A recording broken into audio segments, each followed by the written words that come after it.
দাদা আজকে কি প্রোগ্রাম করলেন বা কিসের জন্য এই অনুষ্ঠানটা?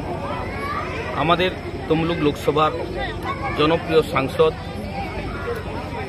উনি শারীরিকভাবে অসুস্থ, তাই আমরা প্রার্থনা করছি যে পশ্চিম নৈছনপুর কালীমাতার মন্দিরে আজকে আমরা পুজো অর্চনা যজ্ঞ বাতাসা লুট আছে এবং খিচুড়ি প্রসাদের বিতরণ, যাতে আমাদের কাজের মানুষ, কাছের মানুষ, জনপ্রিয় সাংসদ, প্রাক্তন হাইকোর্টের বিচারপতি অভিজিৎবাবু দ্রুত সুস্থ হয়ে আমাদের মধ্যে ফিরে আসে।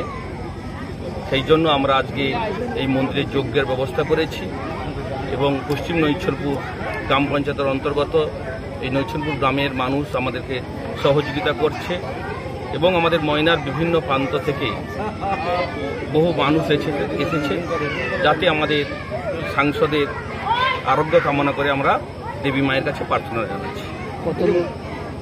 কত মানুষের সমাগম হয়েছে? আজকে সকাল থেকে প্রাকৃতিক দুর্যোগ, সেই দুর্যোগকে উপেক্ষা করে বহু মানুষ এখানে উপস্থিত হয়েছে। আমরা প্রায় 200 কিলো বাতাসা লুট দেওয়া হবে এবং 2000 লোকের আমরা খিচুড়ি প্রসাদের ব্যবস্থা রেখেছি। মানুষ একটু পর থেকে সবাই আসা শুরু করেছে, আরও মানুষ কিছুক্ষণের মধ্যে চলে আসবে। আমাদের জনপ্রিয় সাংসদের প্রতি মানুষের যে ভালোবাসা, যে আবেগ, এই বর্ষাকে উপেক্ষা করে মানুষ কিন্তু কাতার কাতার মানুষ এখনো আসছে। চন্দন মণ্ডল, তমলুক সাংগঠনিক জেলা কমিটির সম্পাদক, ভারতীয় জনতা পার্টি।